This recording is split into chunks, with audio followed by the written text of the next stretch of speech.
of the United States of America and to the republic for which it stands, one nation, under God, indivisible, with liberty and justice for all.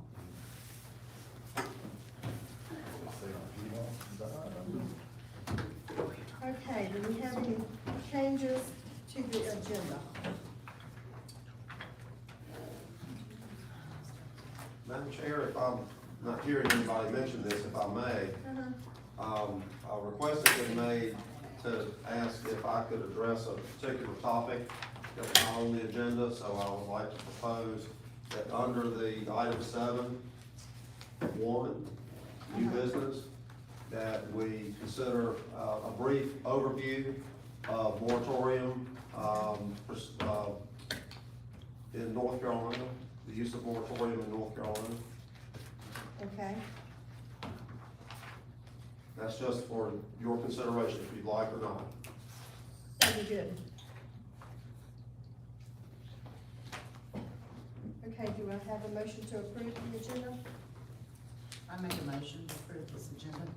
Okay. All in favor?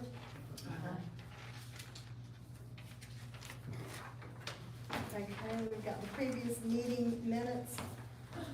Want to take a minute to look it over?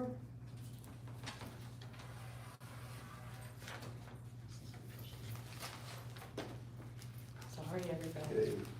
We had a babysitter issue. If it looks okay, I need to put out a motion to approve it. I approve. I'm joking. I'm just not here. I haven't read anything yet. I'll make a motion to approve the minutes from 11/24 meeting. Okay, second. I'll second. Okay, all in favor, say aye. Aye. Okay, old business. I think this is you, Rick. I do feel like old business tonight. Good to see you, Madam Chair, members of the board, members of the public, staff, and distinguished elected officials. Want to take a few minutes and just kind of run down some of those initial drafts that were previously introduced, because we've got a little bit of an agenda tonight. And we're going to see if we can continue. Was everybody okay with the pace we did last month? Okay, we're Yeah. gonna continue with that, and if I get going too fast, reel me in, okay? So, with that said, Article 2, which was the standards, sort of the general standards that sort of deal with the things that can happen about anywhere, you know, somebody wants to add a shed, put a fence, you know, what happens when a couple of driveways need to be connected up or something like that. The Article 2 general standards that we introduced last month. Anybody have any questions about anything in there or anything burning? If not, we can circle back on those at any time. You know, it's never too late until once you've voted on it down the road, okay? And then it's still not too late. You can always come back and change it. How about Article 15? Article 15 was temporary stuff. That's where everybody's favorite topic these days, food trucks, watermelon sales off the tailgate, whatever. That's where all that stuff is. And then, so you've got some standards in place should you ever have a problem out there where you need to get a handle on it. Anything, okay? Article 11, which is your landscape and tree protection document. We spent a little bit of time in that one last time. And its partner in crime, if you will, Article 12, which is parking, you know, your landscape and your parking, tend to all relate together in development projects. Article 17 was, remember that was the sandwich. Okay, Article 17 was the signage. You know, if you go down to one of the fast food places or something, you see landscape, parking, and signage. Other than the building, that's what you got. Okay, we'll assume that for now the draft is acceptable and spring fever didn't strike anybody particularly hard this past month. Everybody stayed indoors, did the homework all the time on beautiful days, right? Okay. Yeah. That's exactly what happened. Okay, the next three, this is our other sandwich. We got our PB&J, and we got our BLT. The other sandwich is what we've introduced to you tonight, and so you should have 3 draft articles at your table. You should have Article 13, and that's where we'll start. Everybody wants to get that in their notebooks. Article 13 is the key ingredient to new development. New neighborhood, new commercial area, new about anything of any size is going to involve new street infrastructure. When I say street infrastructure, that's because there's stuff that goes with the street. Nobody buys a Christmas tree and sets it out and that's it. They usually do other stuff to the Christmas tree, right? Well, street infrastructure is the same way. It's kind of got stuff that goes with it. What we'll call the decorations, the things you can see, but it's also got some of the stuff underground that you don't see. We're gonna talk about that for just a moment. So in the act of creating a new neighborhood, if I've got 5 acres or something like that, want to create 15 lots, something along those lines, I'm gonna be putting a street in that's gonna serve and open up those lots. We have to set standards for those streets, because if you don't set standards for those streets, then a couple things happen. Number one, first of all, they fail. They crumble, fall apart, they're not built properly. And number two, the phone rings at town hall for somebody to come fix it because they pay their taxes. Unfortunately, the town may not be able to fix it if it didn't meet the minimum standards and be accepted into the system so that the town can actually collect the state's Powell bill distribution, which Powell, P-O-W-E-L-L, which is the gasoline tax. When you buy gas, you pay federal and state gasoline tax. On that state side, that money gets divvied up. The state keeps some, and the state distributes some to the cities and towns and villages in North Carolina, the 550 of them. And that's done by a process. So the standards are important. So when that new street is built, and once it goes into your system, gets accepted into the system, and we'll talk about exactly how that happens in a moment at the end of our next article, Article 16. Then those streets become public and publicly maintained, and if they're built well, you shouldn't have to spend really any real money on them other than maybe some snow removal or something like that for at least about 20 years, if they're done correctly. Okay, maybe you gotta get a stick out of a drainage inlet or something like that, but generally speaking, no resurfacing required, no repaving, no failures, no real problems, if they're done correctly. So you want those streets, as soon as they're done, to be accepted into that process that we'll get to. So, Article 13 locks in place the standards for street design. And I don't just mean how thick is the pavement. That stuff, the stone and the base and the compaction, that stuff is dealt with in a little manual that you'll be seeing in a meeting coming up, called the Technical Standards Manual. Turn the page, just so that I can get your attention here. Notice the photograph. Notice the little diagram to the left of the photographs. Things like terminating a vista. What goes at the intersection? If I'm coming down the hill, or if I'm entering a new neighborhood, you don't want to position the wrong house right there at that particular lot where on Saturday, if I visit the neighborhood, I'm coming to see you. I've never been there before. And you tell me, well, don't come in that way because they'll have the garage door open or they'll have all their junk out or whatever. So conscientious design of the street network, i.e. where do you put maybe a pocket park or some kind of monumentation or something like that. So in these two photographs, I want to talk you through that for a minute. The subject here that I like to start with is called terminating a vista. when you arrive somewhere and there's a wow to it, there's a look to it. Now, these particular things are just showing you that there's some landmarks there. The one at the bottom, and both of these are in the same neighborhood. The one at the bottom is a sort of a grand entrance into a neighborhood, and there's a roundabout right there, and that big white house that's kind of obscured by a few trees, that's townhomes. That's not a house. It looks like a mansion. It doesn't have, it's not a box with 4 little front doors. Okay? It's not a cheesy townhome project. It's an uncheesy one. Then it's houses to the left and to the right. Okay? The picture above that, that's actually a clubhouse before they pruned the crepe myrtles.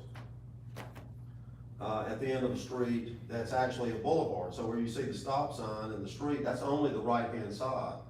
The greenery to the left is the median, and then there's the left-hand side. So that's a nice plaza that goes up and down. And I need to remember to do my, what I'll call my slideshow for you next week, or next month, which will show you these things in real places all over, okay? All over in North Carolina. I do not use examples outside of North Carolina, okay?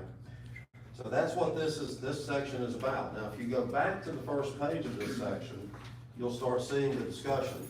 They have to interconnect. They have to be scaled for pedestrian use.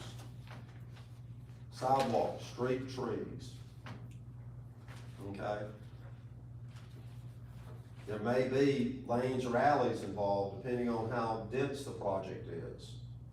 A lane is an alley, but it's in front. An alley is an alley that's in back. But alleys and lanes are the same thing. One's in the back, one's in the front. And you'll see in my quote film strip that we'll share, you'll see examples of all of those. Street lights, the orientations of buildings, all that, curb and gutter, all that stuff becomes important to be able to maintain your infrastructure here in a cost-effective way. So if the developer builds it right the first time, then your maintenance expenses over time will be lower, and the values of the properties will be higher, which enables you to reduce your tax rates over time by diversifying your tax base. The best way to get your tax rate down is to raise the value of what's happening in town. You get a bunch of low-value projects, you're gonna be known as the town with the high taxes, not the highest county seat. Okay? So this is what this section is about. It gets detailed about blocks, the street plan, and then last but not least, the bottom of page 4, you'll see in 13.6, a street and associated infrastructure design. Because where that street goes, so goes the water, the sewer, the storm water system, the street lighting pattern, the sidewalk pattern, the street tree pattern, okay? So that street-based infrastructure is I take it as a whole thing. And that manual that I'm telling you about will show them exactly where everything goes when they're building. They close their eyes and probably still get it right. Design speeds. You don't want them doing design speeds so that you're doing speed bumps. Speed limit signs do not work. You could probably go around town and take them all down, and you probably wouldn't see any change. You could probably put up twice as many as you have now, and you probably wouldn't see any change. You could change the number on them, and you probably wouldn't see any change. Because people tend to behave in the context of how they feel. Okay, when everybody's been down 321, right? 321, long stretches of 321 were 55 miles per hour or whatever for the longest time, even with the curves and everything in them. So they put in more lanes and they're still 55 miles an hour, but people go faster. The wider the road, the more comfortable you are, the faster you will travel. It's a human behavior issue. It's not a rules and laws issue. I quit trying a long time ago to solve problems with signs. I try to solve the problem with design. So when people come into something, there's a reason to slow down. that manor house that you saw, that's what we call that townhome. With the roundabout in front of it, that's the main intersection in that neighborhood of 1,100 units. That's the main intersection. Nobody stops. They cruise through it about 7 to 12 miles an hour, go left, cruise this way, go right. Nobody stops, no accidents, no nothing. Never been an accident there. Almost had an accident when some kid decided to, well, I don't wanna go around it, I'm just gonna go this way. And went left into the roundabout to try to take a quick shortcut and got surprised. But other than that, and I'm proud of this neighborhood, so here's the disclaimer, I designed it, I was over the development of it, I built it, and I live there, and I've been there for 16 years. Wow. You'll see it in the slideshow. You'll see more of it, the park systems and everything else, the greenways and all that stuff. So, so the point that I make by using that example, that I live there, that I did this, that I did that, is the stuff in here is not just something I make up out of the sky. Okay? It exists. It exists, it's built, and there are numerous towns in North Carolina now that follow this same standard, which works very well. That street standard, excuse me, is, Are you sick again? I'm sorry. I feel bad for you. I went on a trip. Uh, I don't do 150% humidity in jungles very well. I was off the coast of Venezuela, oh, We got sick. and all of us did. Everybody, or half of us, I say all of us, about half of us, 25 of us went. My family, that was my youngest son's wedding, St. Lucia, last Saturday. So I have 1, 2, 3, 4, 5 of my Ricola sitting up here. I just gotta get another one loaded up here. And then we'll continue. So, in that street cross section that you're gonna be seeing, picture the edge of one of the street over here, and the edge of the street over here. So you got a little curving, and a gutter, right against the curving, and then pavement. And I use a certain dimension in there so that I can have a guest park in front of my house, probably my sister-in-law, park in front of my house. Across the street, somebody can park in front of my neighbor's house, and a fire truck can go between the houses, between the cars, without a problem. But the drivers in the neighborhood, when they come through, it keeps them calm. So we don't have people drive 40 in the neighborhood. The design speed of 30, with a posted speed limit of 25 from day one, and the wording in Article 16 is they have to request that. The developer is required to design to that speed. So the design speed of 30 means it'll at least be safe if they do speed. But that's the whole name of the game, is to use trickery to get people to slow down. Because they will react to what they see. So I'm gonna give you another example. If we went out in the middle up here of town and we picked a place for a crosswalk to be added, not one we have now. So don't picture one we have now. Picture one between the two or so that we have now. And we picked a place to put it, and we got DOT to let us paint it white with 2 lines across there. Cars aren't gonna change their behavior. A person walks out into that white crosswalk, the car's gonna still speed up, and the person in the crosswalk's gonna trot faster to get on across.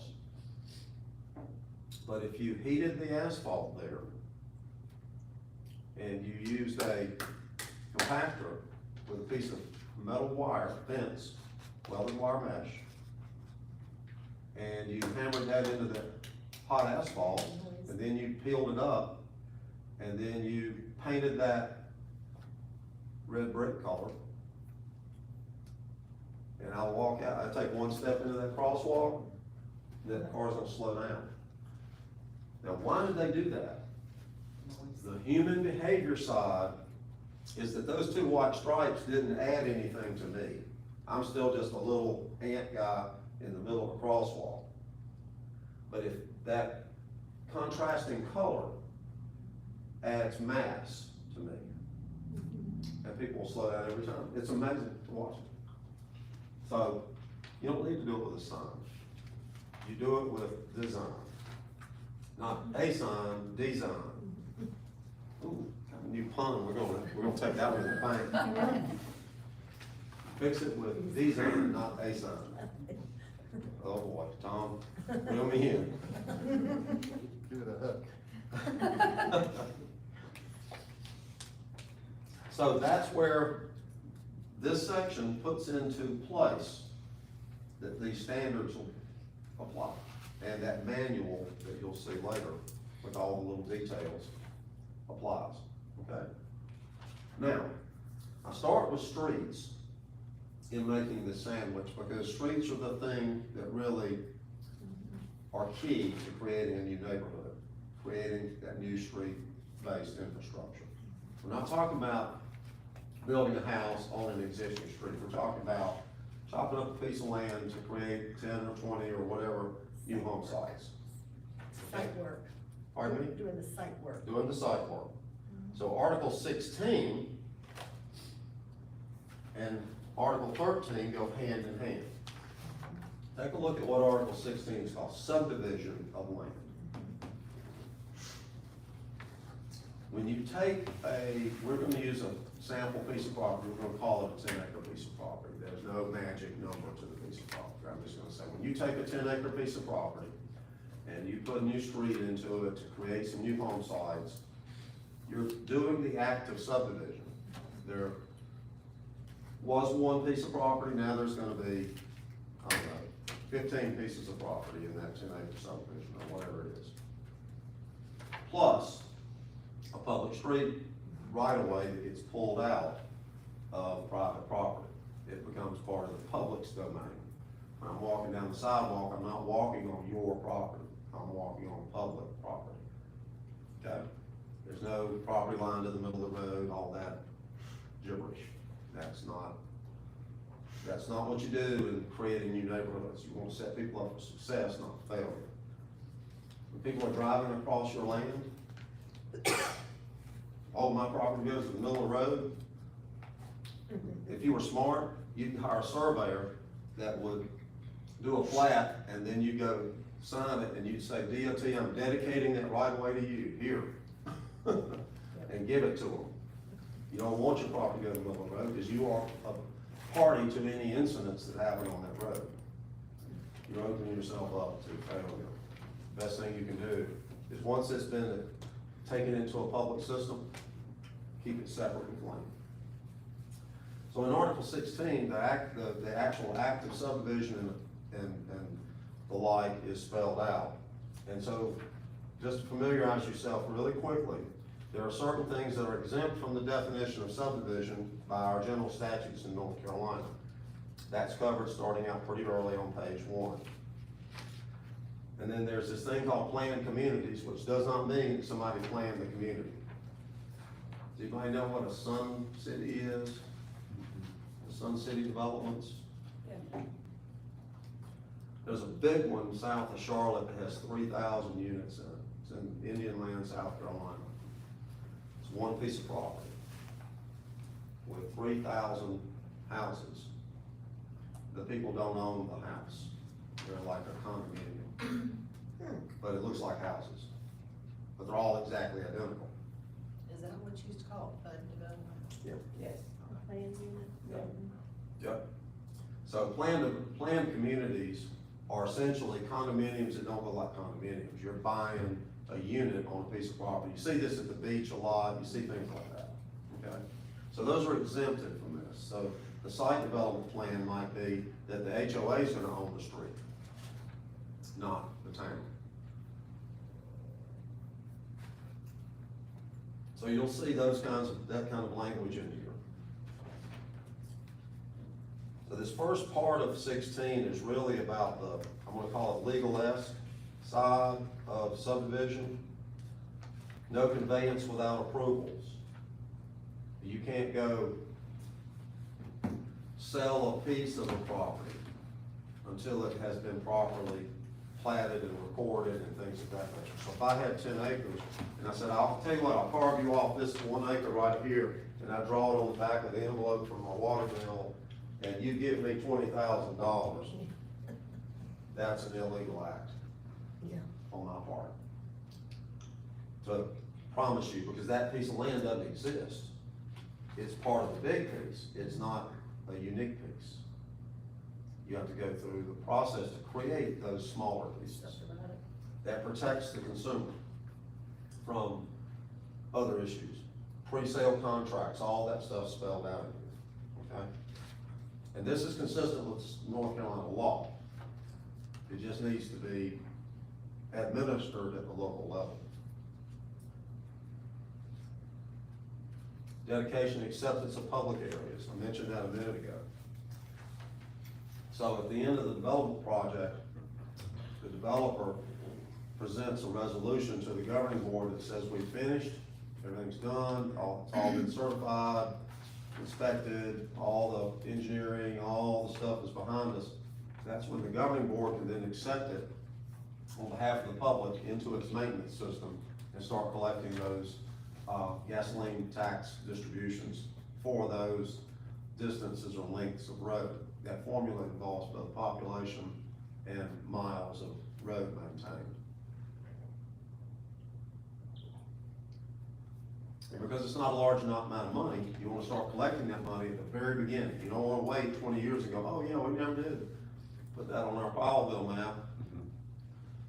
You know, because the state, if you don't claim the money, they're gonna give it to somebody else. It's not like you're raising taxes. That's tax money everybody pays at the gas pump. And if you don't claim it, you don't get it. The state just keeps it. And they won't feel sorry for you about it. So we want to always administer these things like we're running a business. And we're running a business to the benefit of our stockholders, which is our citizens and property owners here in town. Open space is mentioned in the very next paragraph on page 5. We're going to get to that shortly. And sites for public facilities, street and utility construction. Everything is spelled out in here to make sure that those people that buy a home in that neighborhood are protected. When you get to page 9, you actually get into the detail standards for this process. And so I'm not gonna read that to you. There's lots of little details to it. You may have some questions in the future, like what's a flag lot, things of that nature. And we restrict that to some degree. Now, the language you're looking at is our starting point. You may want to loosen that restriction or tighten that restriction. That's the town's call, not mine. I will advise you on the implications of whichever way you want to go with it, but you make those final decisions. But this way you at least see the language around flag lots. I'm not a big fan of them, except in rural settings. You know, I'm not a fan of doing them in neighborhoods because you end up with problems. Particularly, the biggest problem is emergency first responders. Because when you've got a house behind a house, you know, but it's not part of my house, it's just somebody else's lot that goes back here behind my house, and you can't really tell it. It almost always creates a little delay in first Some responders. mortgage companies, you know, they want right much street frontage, you know, flag light really. Right, doesn't and do the that. flag lot thing does have street frontage, but it allows for a small amount, but it also limits how many of these you can do, so it's not completely prohibiting them, but it's not encouraging bunches of them. I'm not a big fan of doing them at all, but in case somebody said, well, what about those? I wanted you to see what it looks like. The first ordinance I wrote in North Carolina, the second ordinance I wrote in North Carolina, back in the 80s, I took that out because there was a big problem in the town. They had a lot of manufactured home parks, 156 to be exact. Wow. And we were trying to get those under control, get those brought up to some standards, and with a carrot and a stick type of thing, and I knew that my approach to that would not work if I gave them a passing lane to just say, oh, I'll just take this manufactured home park and pull out 3 or 4 units and carve up the rest in a bunch of flag lots, and voila, it's no longer a manufactured home park, it just looks like one. But it's not, it's now a subdivision. You see what I mean? So a lot of these things are kind of interwoven to try to avoid loopholing, people jumping through loopholes to pull off things that are really not sound development for towns. Water, fire protection, stormwater, everything's addressed in those, and it points to the right standards.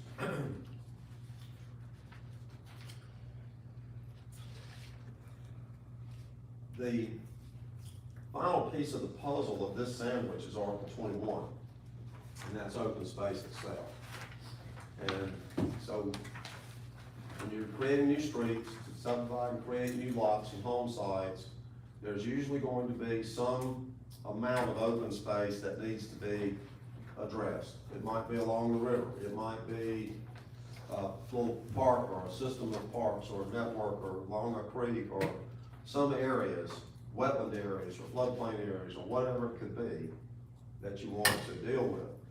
And some towns will say, okay, sure, just dedicate all the all the floodplain and that's enough.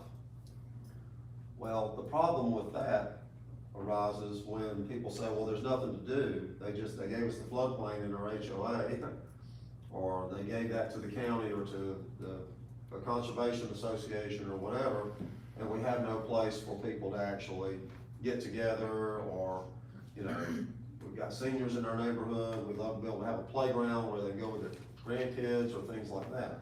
So this open space section starts off by setting up a couple of basic things in motion.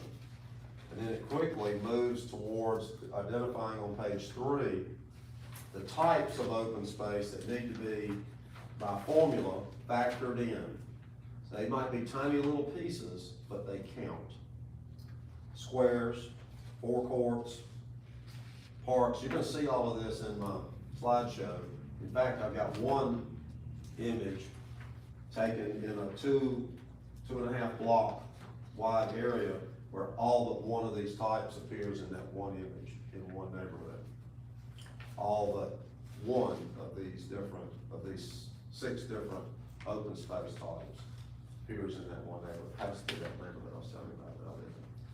So quality open space, doesn't have to be big open space, but quality open space is important, especially if you tighten up the housing a little bit, because you need more people, right? We need some more housing choices for people here. If you provide that, then at the same time you provide for quality open spaces. I don't mean massive stuff with ball fields, I'm talking about pocket parks and things of that nature. Okay? And we're gonna count them between my house and the clubhouse, which you saw in that other image, in 2.5 blocks, how many there are between me and that clubhouse in a 2-block walk. Some as small as this area that you're sitting on here.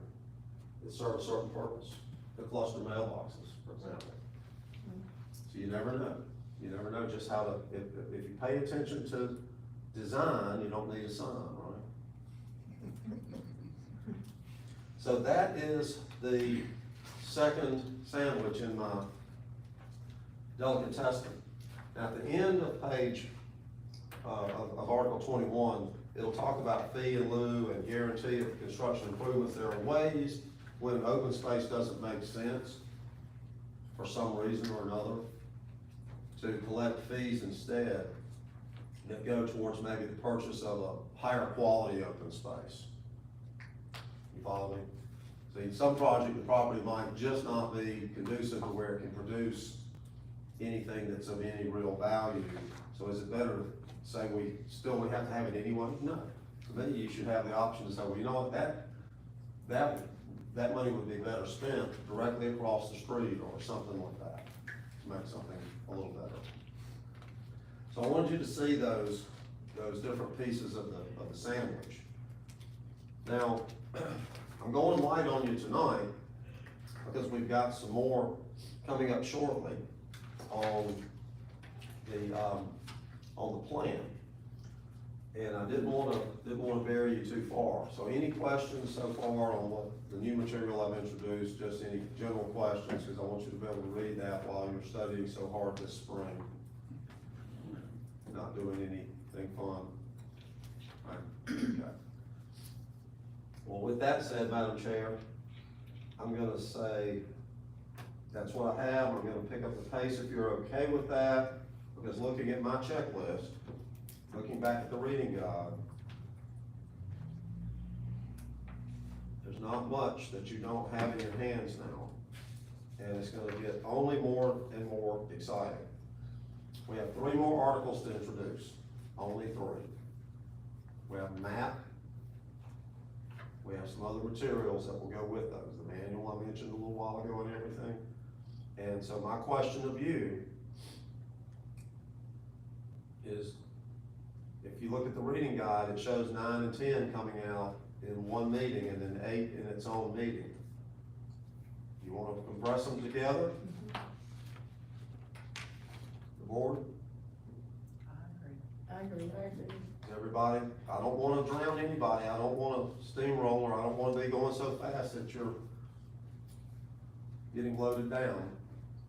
But I can at least that way get it into your lap, then you can ponder, and then you can Give you feedback. move towards things. Now, here's the thing. You can spend a year really going through every little detail and really going through those details. And we've got a certain amount of time budgeted for this. The other option is to keep in mind what your standards are today. Everybody got a good clear picture of what your standards are today. So, one thing to consider is to move a little closer towards adoption by the Board of Aldermen. Then, over the next year or 2, if there are things that you wanna circle back on and fine tune with the dials, then we can work on things like that. Because I don't want the town to feel like, well, we're down in the weeds working on these little details, and right now we have no standards, basically. Right, Bill? You have no standards. We're getting there, we're working on it. So that's the one thing, I'm just being completely open with you, that's the only reason I would encourage you to give some serious consideration to getting some things in place. I had something to say on that, and I'm sure Nancy would concur with me after the board meeting the other night. I think we need to go ahead and push this through to get to here, and then come back to fine tune, because we're still learning, no matter any year from now. Yeah. We're gonna have, I think, some questions. And this will always be a work in progress. Right. Ms. Fox, it really will. And I think it's important for the town to begin setting the standards as soon as possible. We will step on the gas and get you the remainder of your material for your next meeting. I agree. From the ordinance side, but I do need to remind you that the ordinance trails right behind the plan. So before I overcommit Tom, Tom, do you think we can have the draft plan completed for the next meeting as well? Yes. Yay, Okay, yay. then when you do vote to send it up to the governing board, you would vote on the plan first, then the ordinance, and then it would go to them, they would have a hearing, and then they would vote on the plan first and the ordinance. What's the timing month-wise by this?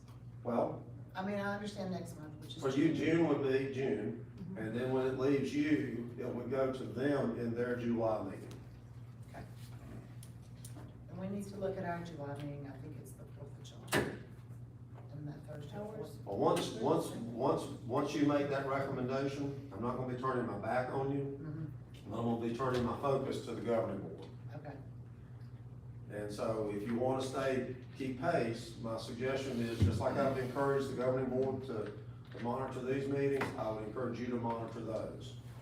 So that you can keep pace with any questions, any discussions that they have, any modifications or changes that they direct, things of that nature, okay? I'm not gonna be coming back and forth between the 2 boards. I'm gonna need to turn my attention to that and really focus on them, okay? And so you'll still be able to have your monthly meetings and things of that nature, and Bill will be staffing those unless he needs me for something. And then that'll be when he says, okay, Rick, help. I think July is a wonderful target to get to the town board. Okay, perfect. All right, well, without further ado, I am going to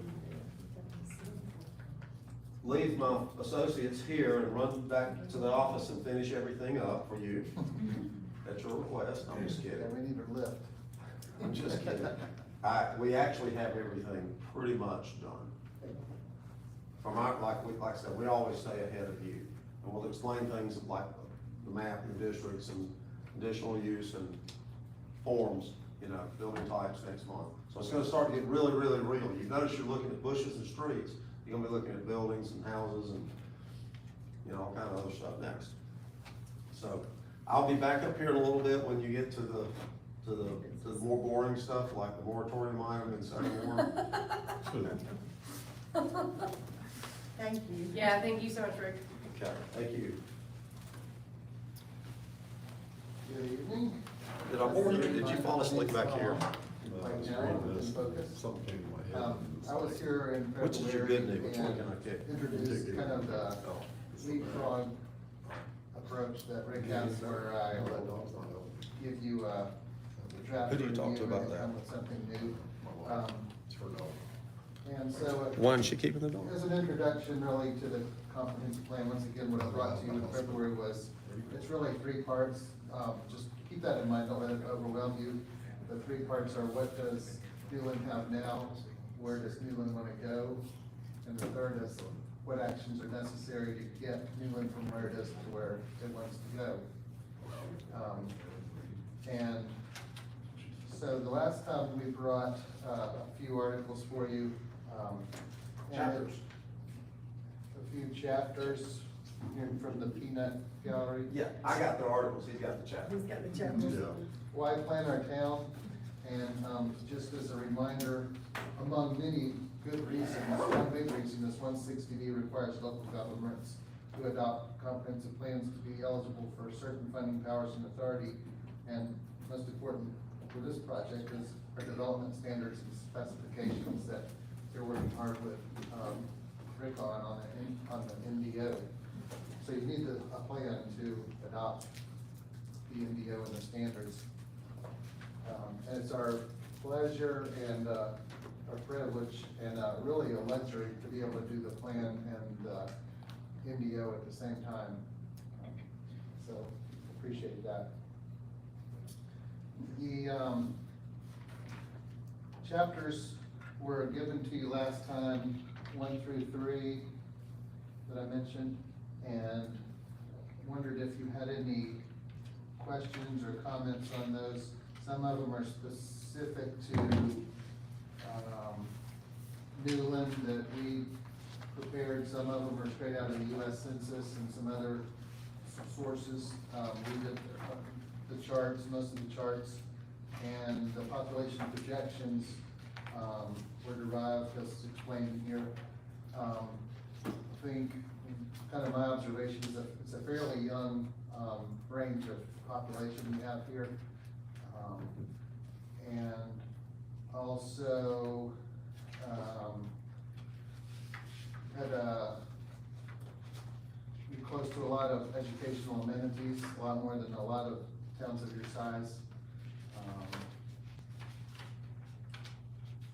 But one, not disturbing, but with the population projection that we draw upon, you would only have about 78 new people in about 20 years, and that's not much at all. That's almost considered stagnant. It's not in reverse.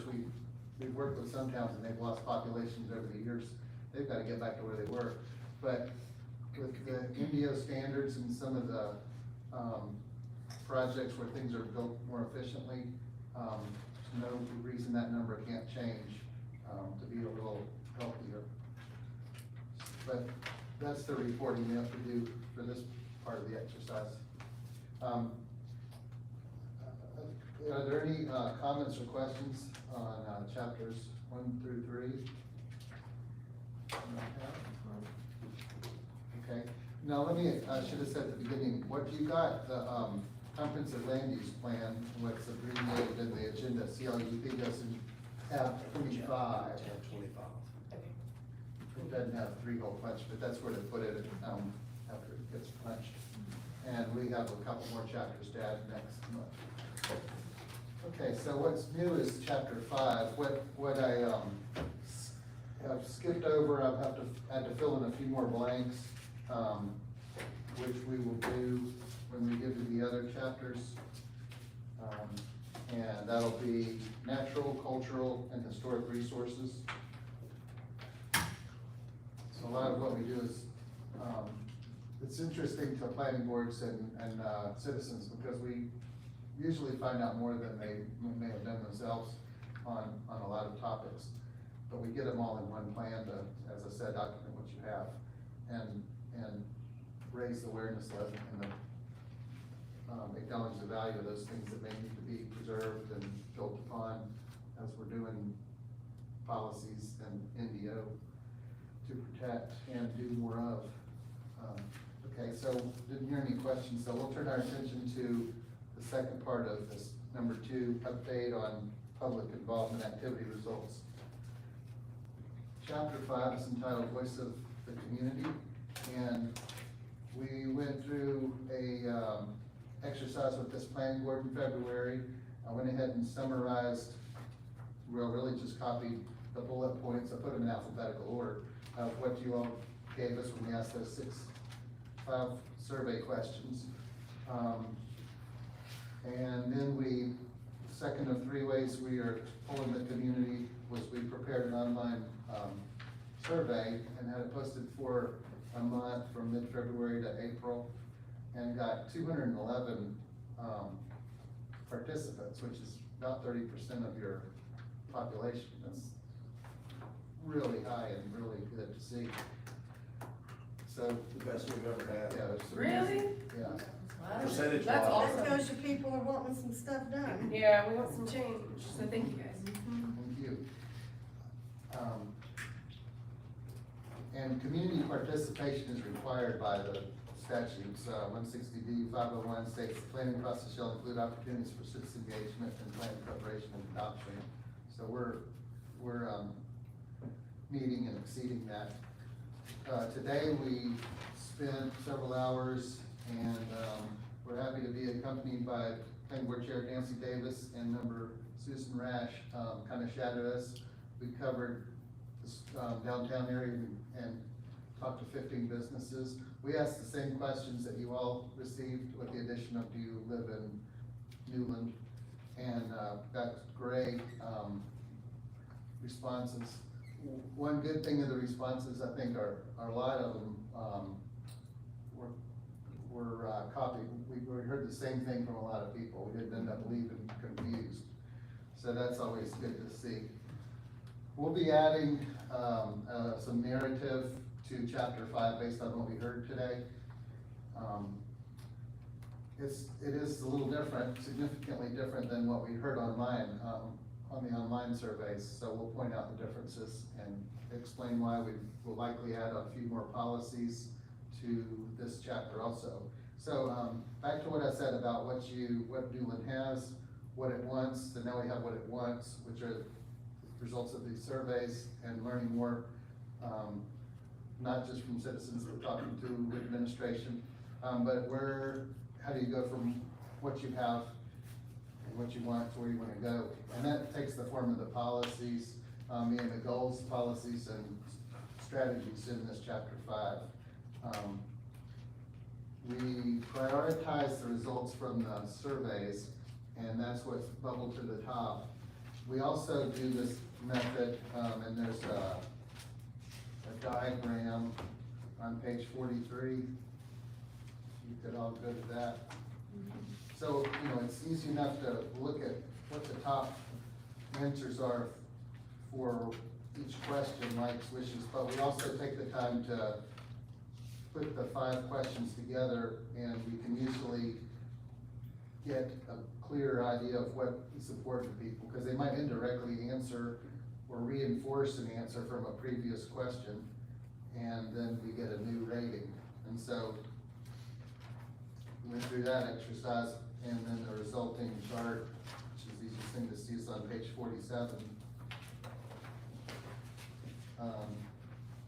Prioritized goals are listed, really a point system, using the percentages from the other questions. So by far the biggest answer is, and priority is attract business at 22%. And then retain our character at 15%. So people want to grow, but they want to do it in an attractive way to still retain the small town quality and feel of the new one, while increasing jobs. I get the feel that a lot of people in Newland, it's not just physical sort of architecture or built environment that people are only interested in, they're interested in the people, just as much, that they have jobs, that they come together as a community, and that they have things to do, including events.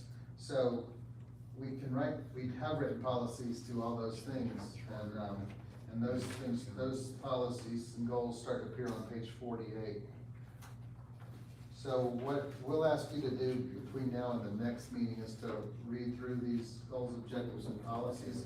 The comp plan isn't, it doesn't solve all your problems. It's one part, the NDO doesn't solve all your problems. It is a big way to implement these goals, objectives, and policies. But there are a lot of other ways to do it too, including private investment. They help in improvements and reinvestment that business owners have, all build community. But at least we get down on paper what's important to the community based on all the feedback. And give you sort of a prescription of how to get there. Now, in several cases of the lead-ins of these goals, you're already doing a lot, and it's a lot for a community this size to adopt an NDO and then to start to implement it. So we intentionally don't want to overload you with a huge to-do list, because you're already going to be very busy, and you have been busy doing 2 projects at once. So that's one part of why you'll see the NDO references. The other part is when you adopt standards and specifications in the zoning map, they need to be based on something logically, but also for legal defense, you might say. People are going to ask, why did you adopt these standards in the NDO? Well, it's because that's what bubbled to the top in the surveys. People are interested, and these are important to them, that you improve the community. You could see that from the survey results. We documented it in the goals, objectives, and strategies, and we're just fulfilling that strong request. Because we want to attract business, we want to retain our character, and so on. So, this is a 20-year plan. You can't do all these things. I had one community last year, and they said, "You're killing us because it's going to look like the elected officials aren't doing our job. How can we do these things and show progress?" And I just had to explain, it's your predecessors, elected officials, and yourselves will. This is quite a long, quite a long. It's a long-range plan, and today's walk around with the business owners. One thing we heard some of. I don't want to summarize everything. But we did hear, we need a plan, and that's what this will fulfill. So I will leave this chapter with you, 5. We skipped over 4, like I said, it's almost finished, and the ones that come after that are, some of them are kind of best management practices, almost like educational in nature. Not everything in the narrative is new and specific, but it gives examples and articles of what other places are doing. The people that read this can learn from and apply to Newland. That'll be in economic development, infrastructure, and then the planning and development chapter will have the future land use map And that will be, that already has been closely tied to the zoning map, and it'll dovetail. And it's an important part because when the planning board as an advisory group gets a request for rezoning, you'll look at the zoning map, but you'll also look to see if it's consistent with the future land use map, which is, a policy document to make your recommendation to the Board of Aldermen. And then they'll use it too, staff will use both maps. So, that's an important part that'll be in here. The 160D, back to when I said that the planning process shall include citizen engagement, the other strongly worded requirement is the future land use map. That's how important it is. Other elements of, comprehensive plans are, you could say they're voluntary, but, it would be ridiculous just to have those two other things only for community. I think that covers what I wanted to go over with that, just to summarize the introduction of this chapter 5. Like I said, while we were waiting for the survey to be completed, we were working on those other things that are, not always Newland specific in case the survey results affected something else. Those will still be, those have already been addressed.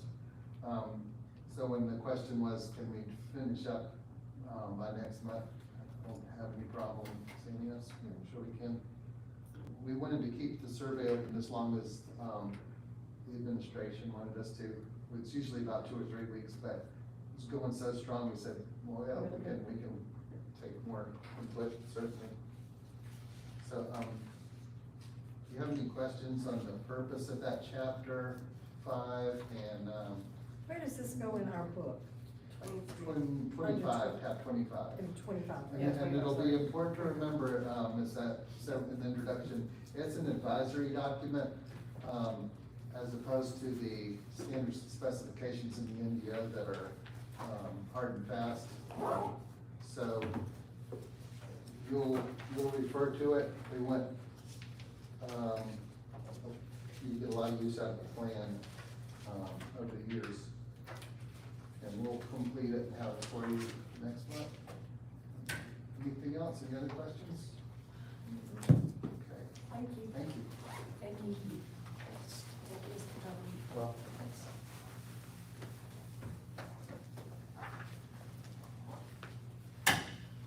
Good evening, everyone. Welcome Nice to back. see you again. Let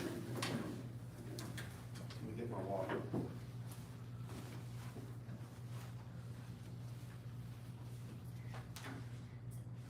Okay. That next item, 7.1, new business on moratoriums, I'll talk about in just a moment. I just want to mention to Jessica, there's a table of contents page that should have been in one of the very first emails that I think a lot of people are missing, that goes to the very front of their book. There's a reading guide, but that's not the table of contents. Okay. Okay, that way they can find where things like the plan go and technical standards manual, all those things that'll be coming out for the next agenda. Okay. So, I'll- so when we get those packets together, let's make sure they have one of those. Okay, yeah. I will do that. Thank you.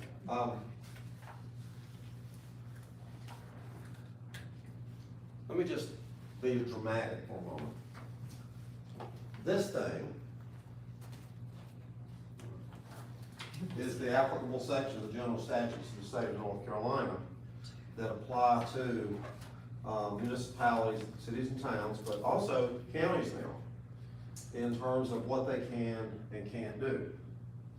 You know, they're not completely autonomous, meaning do what they want to do. When you're an elected official for a county or a city, a town, a village, you still work within the boundaries of the general statutes of the state of North Carolina, because we are political subdivisions of the state. We're not a separate thing where we can just say, this is my decision, or that's my decision, or the other is my decision. There are strict boundaries, and I am a major advocate for following the rules that were adopted properly by law. I may not always agree with them personally, as a citizen, in my own individual right, but as a professional, standing before you, I can only advise you to follow the applicable standards. So, when I received a question about moratoriums from the manager, I told him, I said, I'll be happy to take that for you. And let me just give a brief overview. So let me get to the proper page here. And that way, for the record, we'll have precisely what I'm talking about. I mentioned this is the statute, chapter 160D is in David. And this is how big that statute is, and these pages are printed to a piece of paper. And that's how thick this is. And moratoriums appear right at the beginning. Moratoria, as it's called in here, appears in 160D 107. That's actually on page 5 of the whole doggone section of the statute. And it talks about the authority. It talks about things that are exempt. It talks about things that are required. It talks about limits and extensions, and it talks about expedited judicial review. That's the last item. Now, what's expedited judicial review? It means when there's a moratoria case, the courts take it up very quickly. It is directed by statute for the Superior Court to move it right to the front of the line. Take it up now, because a moratorium or moratoria affect a large part of the population. Now, what is a moratorium or a moratoria? It's a action by a governing board to halt a particular activity. Let's say that I'm gonna give you an example of a very legitimate moratorium or moratorium. Let's suppose that we've had some concerns over our wells here that supply our water supply system. And so the town says, okay, we're gonna put a moratorium on any new connections until we get that system, problem in that system or whatever it is, sorted out. They might also say, we're also going to ask you to conserve water because of this problem. So the moratoria would stop any new house from being hooked on, or from an old house that might be on an old individual well from being able to get a connection. And that's a legitimate reason, because there may be public health, public safety related concerns over that concern of a well. So I'm just making up an example to sort of introduce you to what these tools in the toolbox were created to do. Some towns have said, we are getting inundated with a certain type of development. Let's say commercial's gone crazy because of some reason or another in a particular area, and they may place a moratoria on new commercial permits for development and construction for 6 months while we sort out a problem or an issue. Maybe it's we don't have enough capacity at the wastewater plant to receive all the new wastewater flows from all these new restaurants or hotels or whatever. That's an example of a very legitimate moratorium or moratorium. And we've used this tool, I've used this tool in municipalities for 40 years, very effectively when it was necessary and when it was important. Our legislature in North Carolina changed dramatically, really beginning around 2010, when there was a major pendulum swing in North Carolina in the statewide politics. And beginning in really about 2013, which was what was called a short session year, a long session year. Those odd numbered legislative sessions, number 2011, 2013, 2015, they're longer because those legislative members in our state house and state senate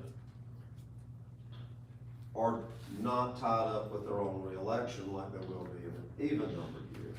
Because our state senate is on 2-year terms and our state house representatives are on 2-year terms.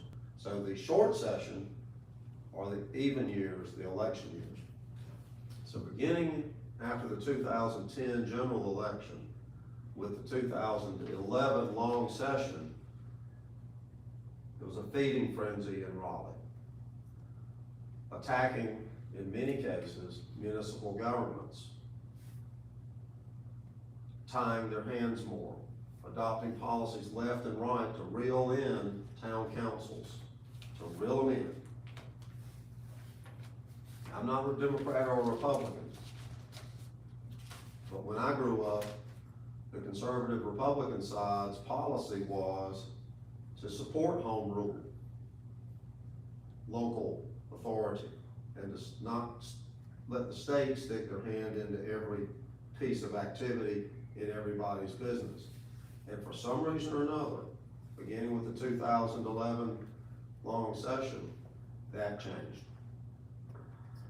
In the state of North Carolina, the legislature in the state has completely turned upside down almost every aspect of local governance, which does not sound like their party's platform. I'm not a Republican and I'm not a Democrat. I tend to lean a little to the right when it comes time to vote, mostly fiscal, you know, be concerned about our spending, things of that nature. So I'm shooting straight with you on this.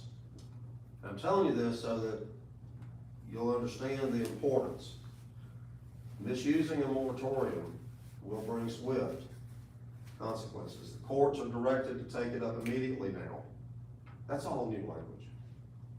These exemptions and things of that nature are serious.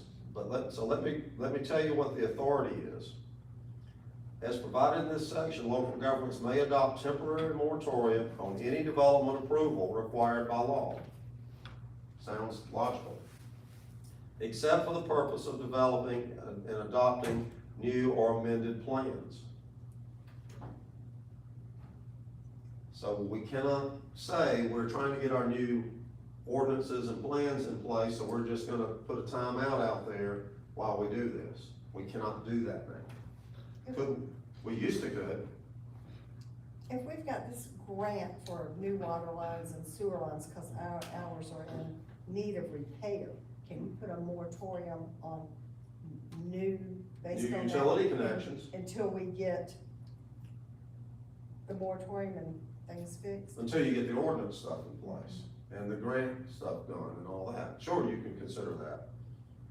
Except for the purpose of developing, or development regulations governing residential uses. All residential uses. Yeah. Multifamily.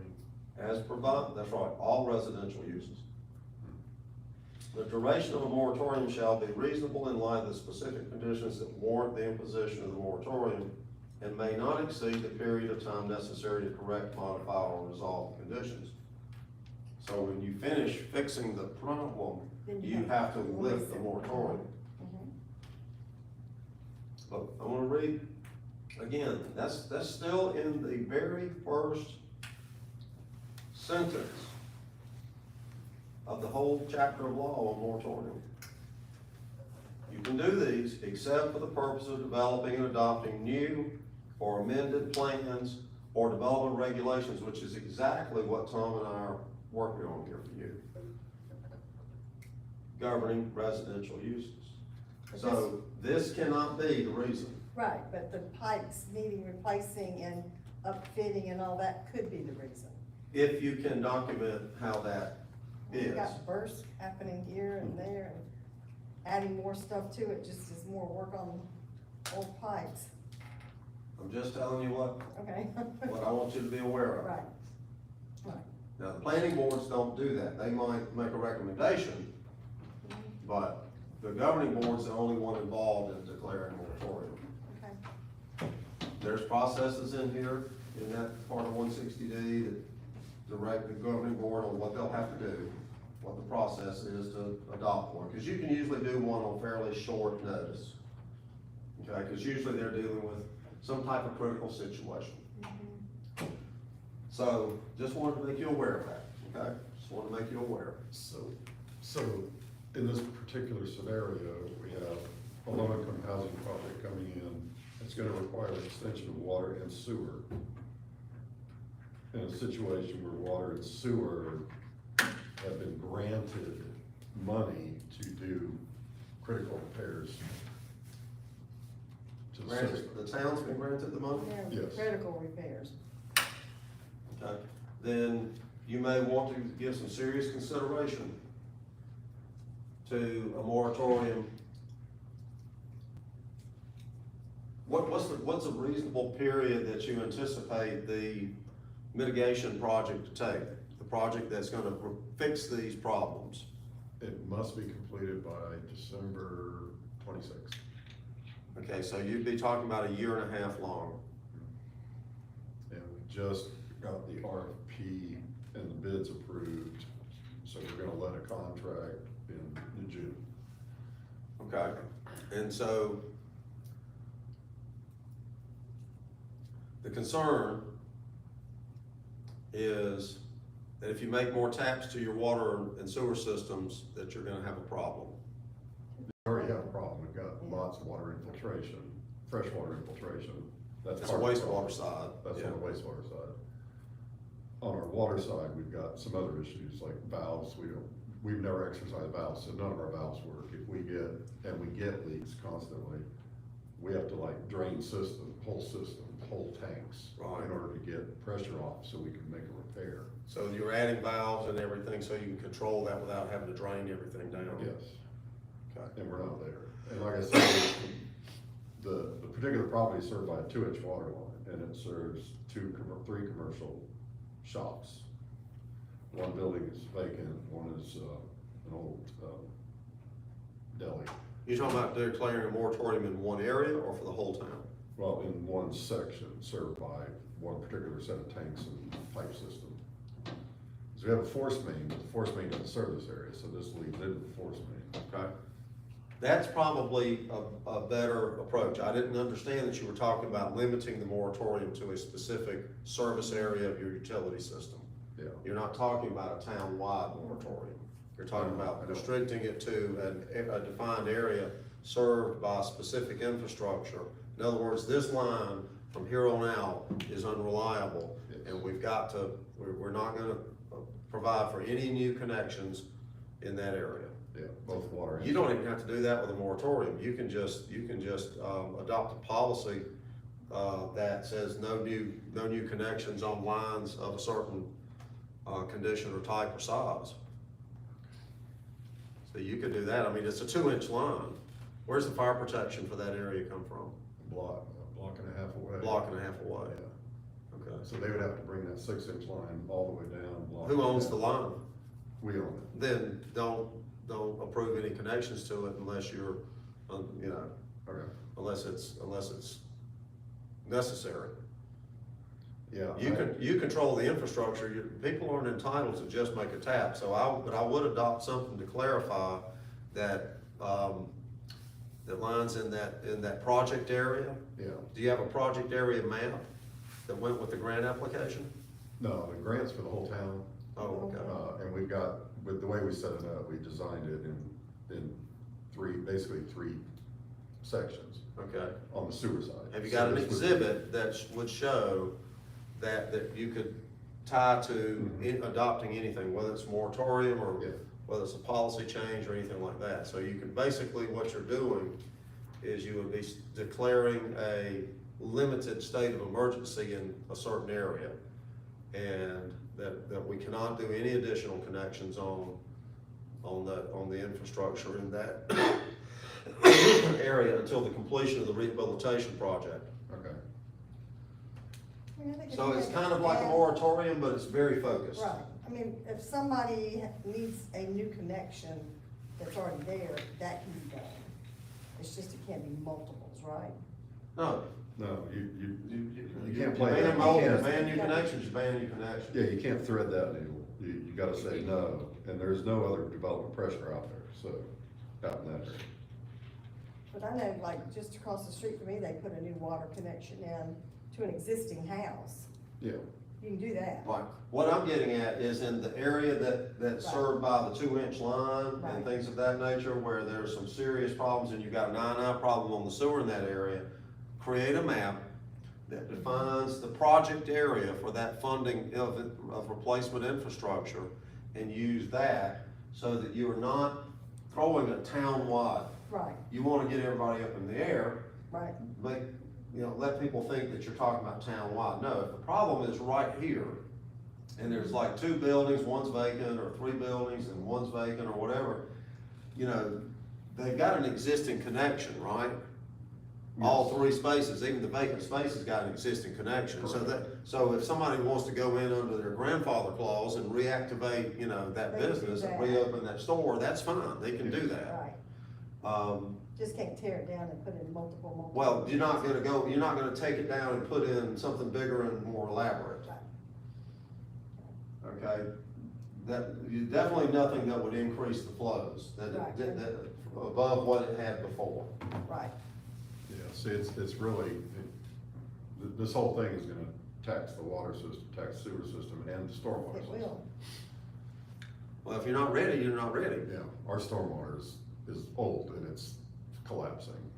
The only other solution would be for that developer to pay for all the infrastructure improvements.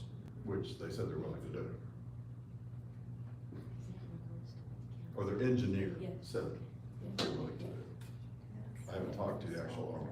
Well, you're the operator of the system. The town owns and operates the system. The town needs to make the decision as to whether they feel like their project, the town's project that the town controls, Yes. is the best solution. Just be real careful. If you want me to look at the draft of the language, I'll be happy to, once you've got it pulled together.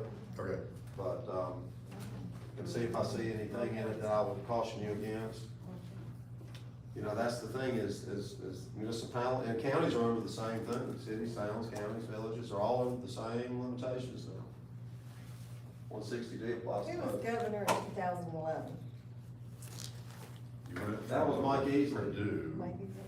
Why? I mean, didn't you go from Easley to Purdue to, no, McCrory, Purdue, McCrory. yes. Purdue And then reported it Easley was easily. before that. Yeah. Easley was before that. Then it was, before, Because Purdue was here when I was governor when I got here in 2010. who was before Cooper? Wasn't it McCrory? Maybe it was McCrory Cooper that beat Yeah. McCrory, yeah, Yeah, it was McCrory and then Cooper. yeah. And now it's gonna be Stein. Yeah.